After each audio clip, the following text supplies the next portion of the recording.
Life Extension Vitamin D3. Linuria Torres, 45 years old. Nag-start ako ng life extension, D3 2020, na diagnose ako as ovarian and endometrial cancer. Thanks God, ilang years na, tumor marker ko normal na gid. Life Extension Vitamin D3.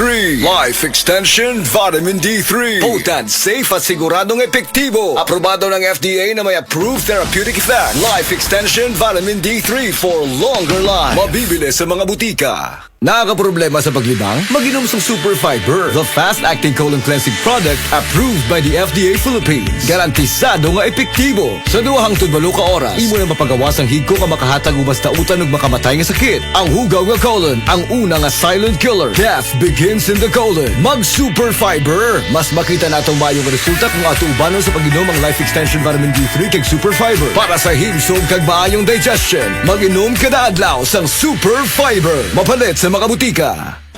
Day andak, nanong masulubon man kanang naong nimo? Naluoy manggug ko ni Lolo, Papa Rans. Mitukar na po ang iyang hubak ko gayoma. Mitaas pag yan ang iyang blood sugar. Lakaw dayon nga sa butika. Pagpalit dayon og Biotrof herbal capsules. Sigurado kung dako kinigi katabang para mahupay ang gipamatay nga balatian sa imong lolo. Tungod kay ang Biotrof, bantugan na kaayong makaalim sa mga nagkalain-laing suliran sa panglawas. Sud na sa dugayng panahon.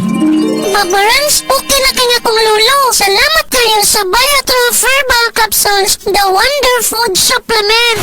Biotrof herbal capsules. Mapalit sa mga butika nga naa sa inyong dapit. Mensahe alang sa maayong panglawas. Ako si Beatrice Mingito, usa ka negosyante, napuyo sa Block 2, Lot 7, Villasolana Subdivision, Consolacion, Cebu. Dugay nako gagwanta sa akong arthritis, hypertension o diabetes. Dili pagyud nako makumot akong kamot. Pagkadungog nako nga detoxifier and G-Detox Plus akong gisuwayan. Nasulbad ang tanan nakong balatian. Sure gid ko nga makaayo ang G-Detox Plus. G-Detox Plus Herbal Capsule, ang pinakakusog. Mapalit sa Rose Pharmacy, Majesty Pharmacy, Queen's Pharmacy, Diding's Pharmacy, ug sa ubang mga butika.